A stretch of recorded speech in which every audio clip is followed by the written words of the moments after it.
History does not repeat itself, but it often rhymes.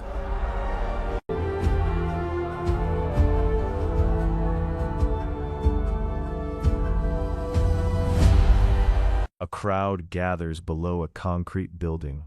Phones are raised. Men with rifles stand guard along the rooftop edge. Then, in a single horrifying moment, a human body is pushed into open air. This is not an ancient empire, not the Middle Ages. This happened in the modern world. And the most disturbing part is that the fall itself was never the real weapon. Fear was.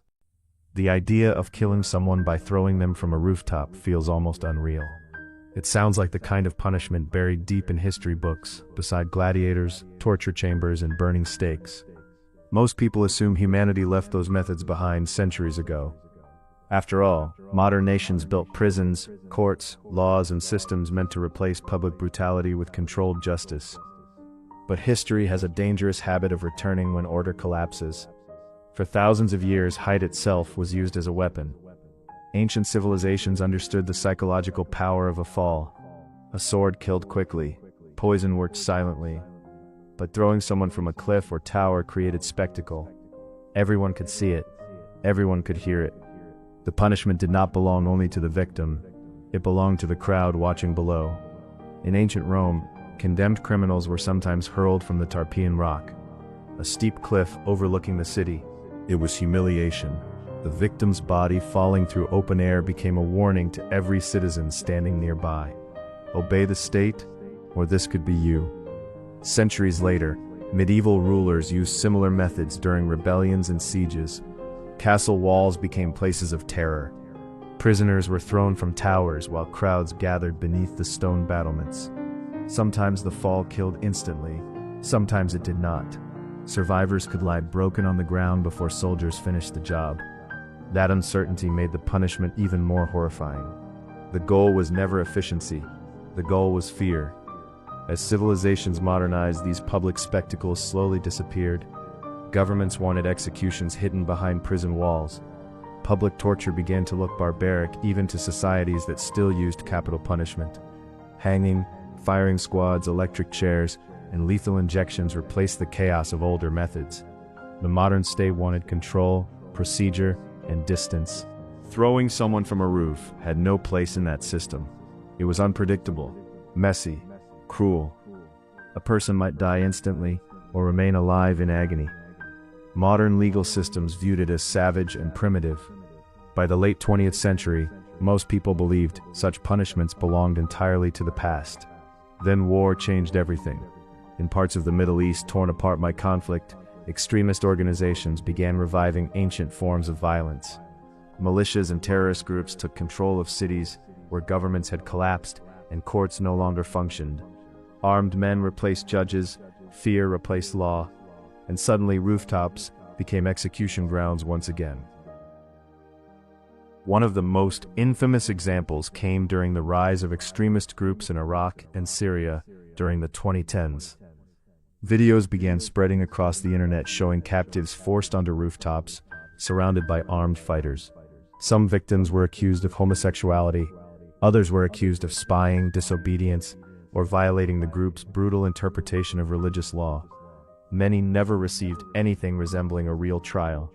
The sentence was already decided long before they reached the edge.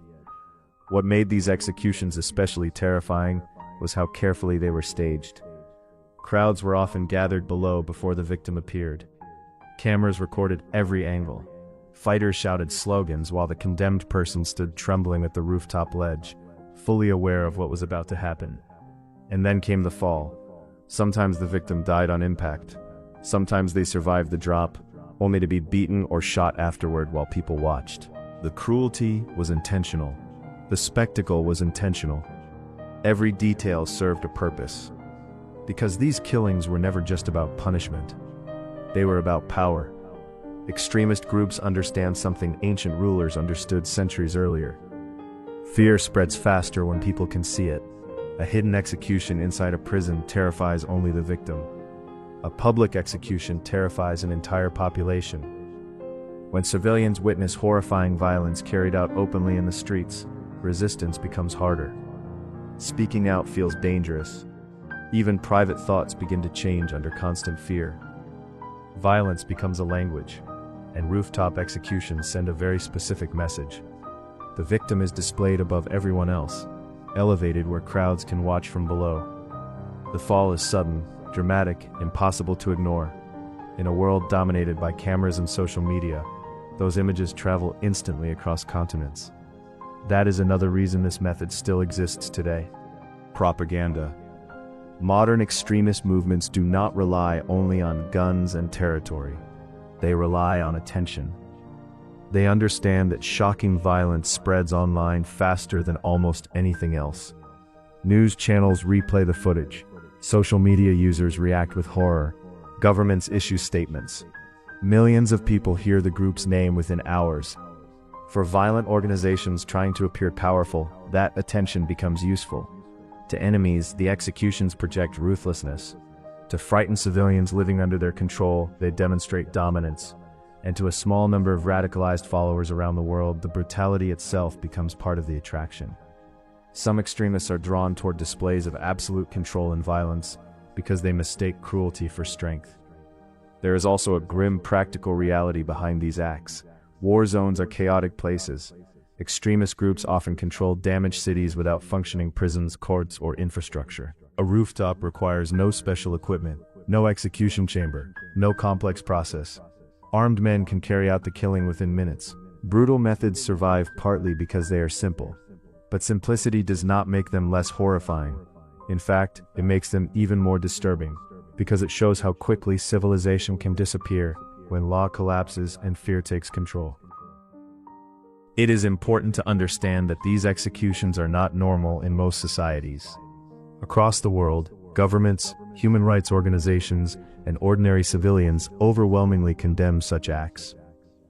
They are associated mainly with regions shattered by civil war, terrorism, or state collapse, where armed groups operate above the law and fear becomes the primary tool of control. Where stable institutions exist, punishments like this are almost unheard of. That is what makes the recurrence of these ancient methods so chilling. They remind us that progress is not guaranteed. People often imagine history moving in a straight line, as though humanity permanently leaves brutality behind. But history rarely works that way. Under enough chaos, old horrors can reappear with terrifying speed. When courts vanish, when extremists gain power, and when violence becomes normalized, even punishments from ancient times can return to modern streets. And the rooftop itself carries symbolism that makes these executions especially haunting.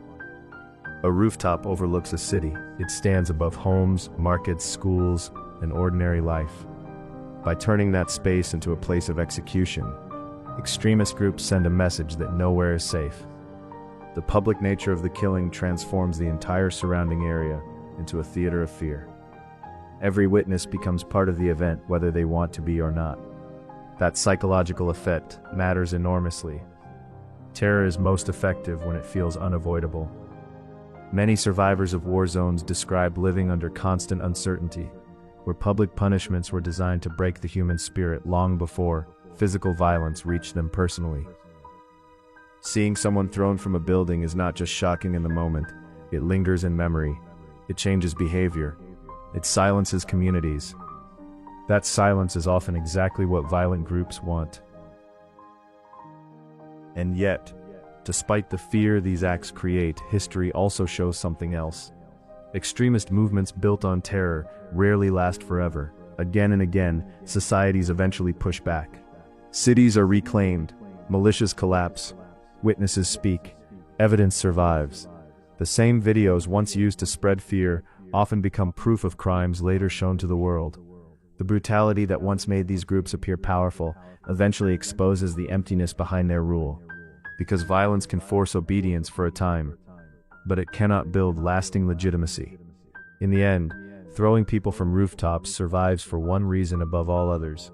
It is cheap, visible, and terrifying. It combines spectacle with cruelty in a way designed to dominate both victims and witnesses. It is not justice. It is not law. It is the deliberate use of horror as a weapon, and perhaps the most disturbing lesson is this. The modern world is not as far removed from ancient brutality as many people would like to believe. When fear replaces humanity and extremism replaces law, the darkest punishments of the past can return with shocking ease. Lessons for us from this history. 1. Protect the rule of law. When courts and justice systems collapse, fear and violence quickly take their place. 2. Never normalize brutality. History shows that ancient cruelty can return when extremism gains power. 3. Public fear is often used as a weapon. Violent groups rely on terror and spectacle to control society. 4. Civilization is fragile. Peace, humanity, and freedom survive only when people defend them against hatred and extremism.